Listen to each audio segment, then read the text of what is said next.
there's talk of a new drug that turns its users into zombies. I don't know what it was about. I got my ass out of there. Sir, I understand you've been through a lot, but please refrain from using that kind of language. This is a family show. Sorry.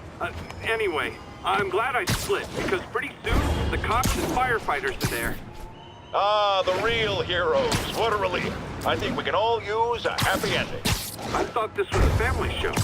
Jared, get rid of him! Spider-Man got it right. Does that mean I was wrong about him? Am I apologizing? Hell no. Let's talk about Halloween, folks. It may be good fun for the kids to dress up as a cowboy or astronaut or ballerina and trick-or-treat, but this trend of grown adults glorifying the likes of Spider-Man by dressing up as them is, especially in the times we live in, disturbing. What say you, Gino from the Bronx? Yeah, well, I get your point, but my girlfriend got this sexy Spider-Girl costume, and it really spices things up. Know what I'm saying? Huh. I most certainly do not. J. Jonah Jameson is not one to be judgmental, but you, sir, are an extremely disturbed man. Goodbye. Jefferson Davis, you have earned the coveted J. Jonah Jameson nod of respect. I just nodded. I was just coming back from the store when a swarm of guys in prison jumpsuits came out of nowhere, like a pack of wolves. Robbing, beating, looting. Lucky for us, Spider-Man took them down. Yes, well, you know how criminals are. Rival factions and all. He didn't want the competition. Competition? Spider-Man didn't steal anything. That you know of. Next caller.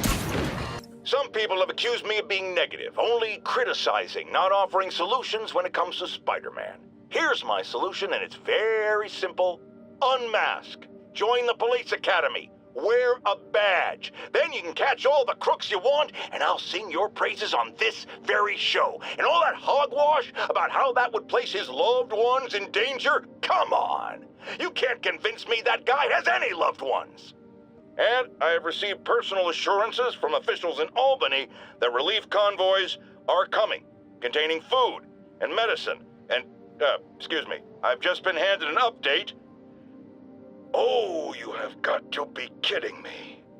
It seems the relief convoys I just mentioned are being attacked by escaped inmates from Rikers Island Prison. Apparently, this winged criminal has fallen ill with cancer, and he's been moved to the Raft's infirmary for treatment, which will undoubtedly cost a fortune in public funds. Now let me ask you, why do we even have an infirmary at the Raft? It's a supermax prison, full of maniacs. If they get sick, let nature take its course. Now I realize that's harsh, but so is my tax bill. And now for listener emails. May from Queens writes, "You're so full of anger and I wish you'd get help managing it. It's terrible for your health." Now I know she speaks from a place of concern, but this is a common misconception that I have to correct. I'm not full of anger. I'm full of love. I call out injustice, corruption, and crimes against humanity because I adore this city, and I want it to be better. What you hear in my voice, it's love. Nothing but love. Okay, so not for nothing. You gotta give Spider-Man respect for taking down Wilson Fisk, right? I mean, one less mob boss is good for everybody. Is that right? Tell me, are you a police officer? Prosecutor? Maybe an award-winning reporter with decades on the job like me?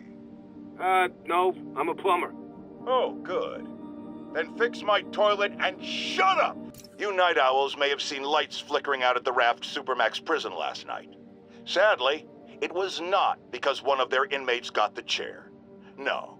Apparently, someone there hit on an idea I actually think has merit, which is making that recidivist criminal Electro pay for his room and board by powering the prison himself, saving taxpayers' money.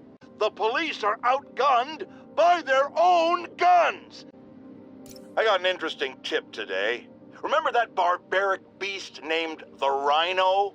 Apparently last night he almost escaped from his cell in the Raft. How, you ask? Well, no one there seems to know, but they assure me he's been relocated to a more secure cell. Now, I'm no expert on Supermax prisons, but isn't the whole point of them that there isn't anything else more secure? I mean, he's a 700-pound maniac with an indestructible horn. If there's a more secure cell, Why wasn't he in it? Are the demons after experimental weapons? If I was a psychotic cult, I would be. I wonder where they got the idea. You've heard of police dogs, right? Now bear with me. We train, outfit, and deploy police rhinoceroses. You got a rhino? We got a rhino too, baby! Spider-Man, threat or menace? Yes, that's right. It's time. I'm taking a position. And that position is... he's both. Spider-Man, since I know you're listening, imagine my eyes on you everywhere you go. I mean, not like the shower. That would be weird. Or the bathroom. Or let's go to commercial. And let me make a prediction. Spider-Man's going to give her a second chance. Is it because he's naive? A thief himself? Or is he just thinking with his web shooters? Has anyone else heard reports of Spider-Man literally seeking out clouds of smog to swing through? Is this the behavior of a sane individual? I'll tell you what I think is going on here. When I was a lad, there was a problem with juvenile delinquents sniffing glue to get high. Knowing Spider-Man's weak moral character and thrill-seeking personality, I'd guess the same principle is at work here. But inhaling toxic substances also damages the brain, which actually explains a lot about Spider-Man. He's swinging through the city hopped up on smog. Thanks. It was nuts. These dudes walk in like they own the place, waving guns around. Appalling. When a businessman is afraid to make an honest living. Yeah, it was a lifesaver that Spider-Man came along and stopped him. Weren't you listening? He caused the problem. Forgive me for raising my voice. I'm emotional at the thought of what you went through. Jared, our caller seems shaken. Let's let him go. I'm fine. Goodbye! Another low-information spider fanboy tried to troll me, as the young people say, by claiming Spider-Man was providing a public service plugging leaks in water towers. I was home, in my building, when we got word there were demons on the roof planting bombs. We had to evacuate, but we also heard there were snipers waiting to pick us off if we tried to leave. Despicable. Fortunately, the police and the bomb squad handled the situation. And Spider-Man, Jared, cut the call!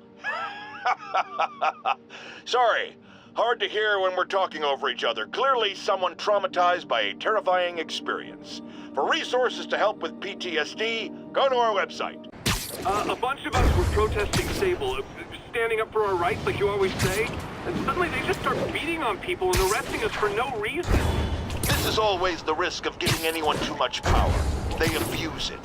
Be aware that if you stand up to them, there may be consequences. It's up to you whether that's a risk worth taking. For me, clearly it is. The crazy thing was, Spider-Man set us free. Yes, well that's what happens when the supposed authorities start breaking the law. Next to them, other lawbreakers don't seem so bad. Thanks for calling. We're out of time. Thank you for your service. Goodbye.